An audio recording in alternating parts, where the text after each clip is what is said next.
petit lapin.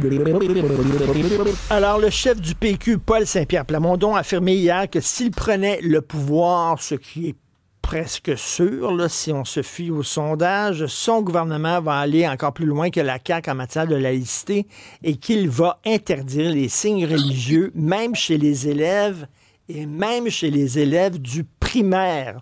On va en parler avec une directrice de garderie, Mme Fatima Aboubakr. Bonjour, madame. Bonjour, Monsieur Martineau.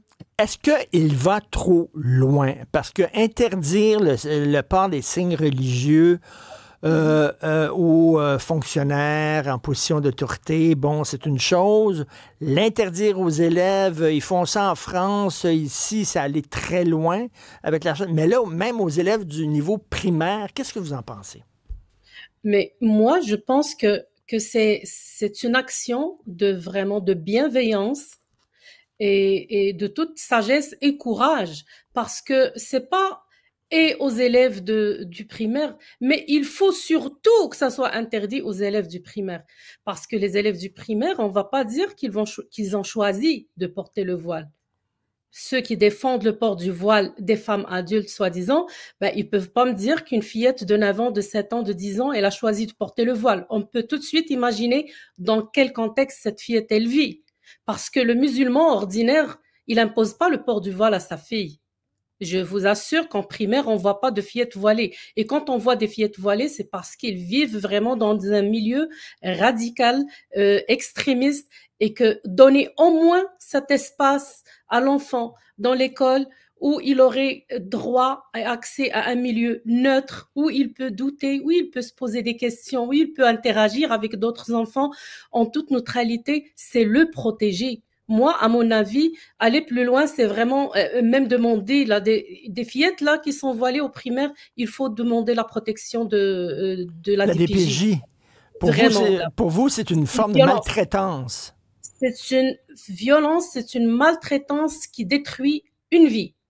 Parce que le musulman ordinaire, comme je vous dis, il voile pas sa fille à cet âge-là. C'est Est-ce pas que, possible. est-ce que vous êtes déçu de la réaction du ministre de la Justice, Simon Jolin Barrette, qui a critiqué PSPP en disant il s'en prend aux enfants? Moi, je suis très déçue parce que surtout, Monsieur Jolin Barrette, je le respecte beaucoup et puis je respecte son courage. Il a fait des actions. Et puis, je suis vraiment déçue de comment il a agi parce que c'est pas vrai que PSPP s'attaque aux enfants. Moi, je trouve qu'il s'attaque à ceux qui s'attaquent à la liberté de conscience des enfants. C'est ça ce qu'il faut dire. Je crois que Monsieur Jolin Barrette, il a réagi sur l'action tout de suite. Il a pas bien réfléchi à sa Hmm. réaction.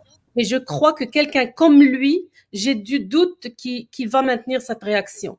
Parce qu'il est trop sage pour le faire.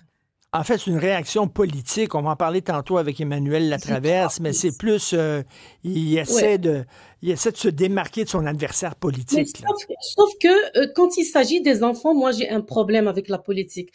Je me dis s'il y a un endroit où l'on doit tous se rencontrer, opposition, parti au gouvernement, c'est vraiment l'intérêt des enfants. Et je vois moi en l'action de Monsieur Plamondon une bienveillance dans le sens où il traite tous les petits Québécois sur le même pied d'égalité.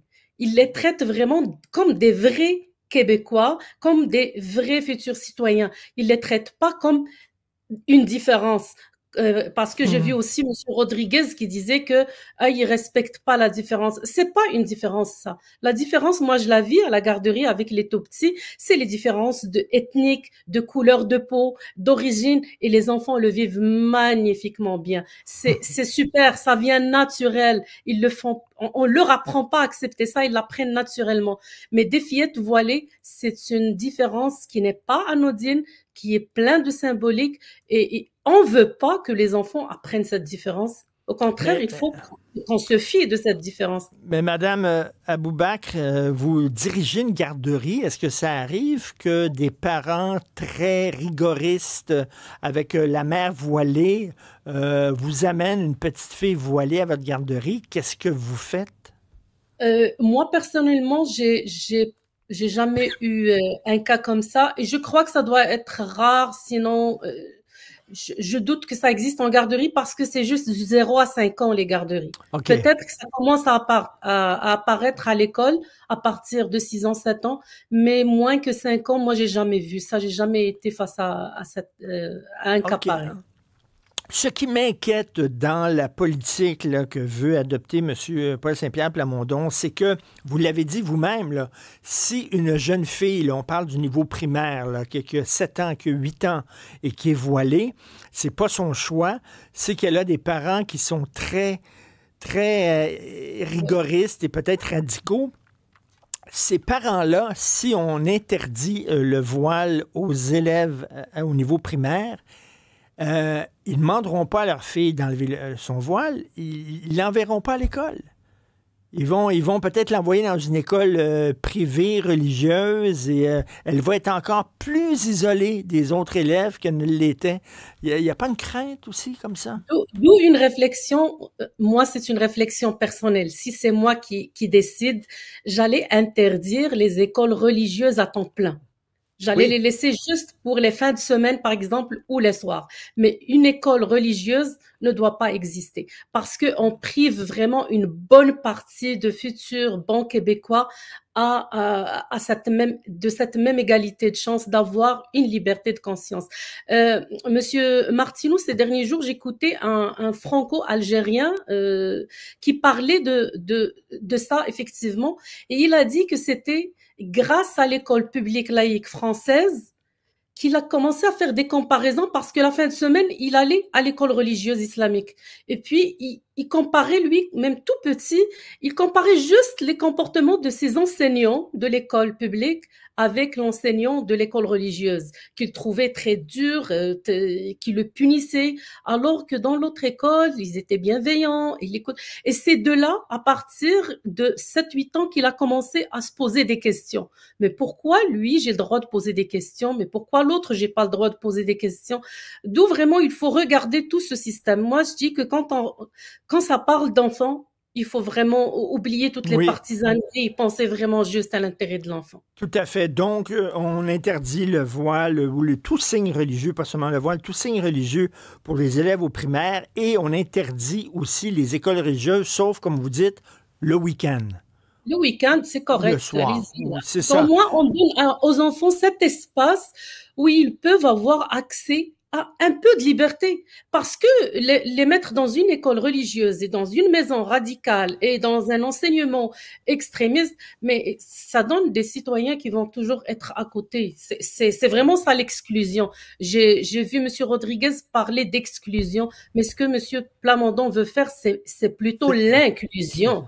C'est ça la vraie inclusion. Mais les exclure, c'est les laisser vivre dans leur carcan à la famille, à la garderie, à l'école. C'est quoi ces futurs citoyens? Ça va être même un danger. À moins qu'ils le font exprès, ceux qui, parce que dans leur déclaration, comme Monsieur Rodriguez, je reviens à sa déclaration, elle a une apparence vertueuse, moralisatrice. Moi, je veux pas les exclure. Mais au contraire, tu les exclus.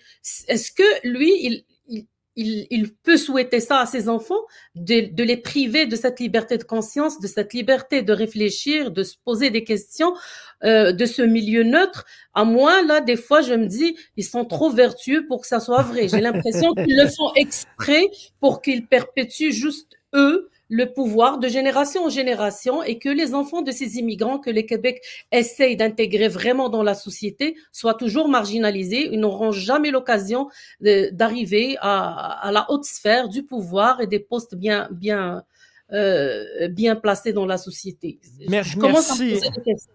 Merci beaucoup pour vos propos très justes qui sont de la musique à mes oreilles. Madame Fatima Aboubakr, merci beaucoup, qui est directrice de garderie. Bonne journée. Bon week-end. Plaisir. Bonne journée, monsieur.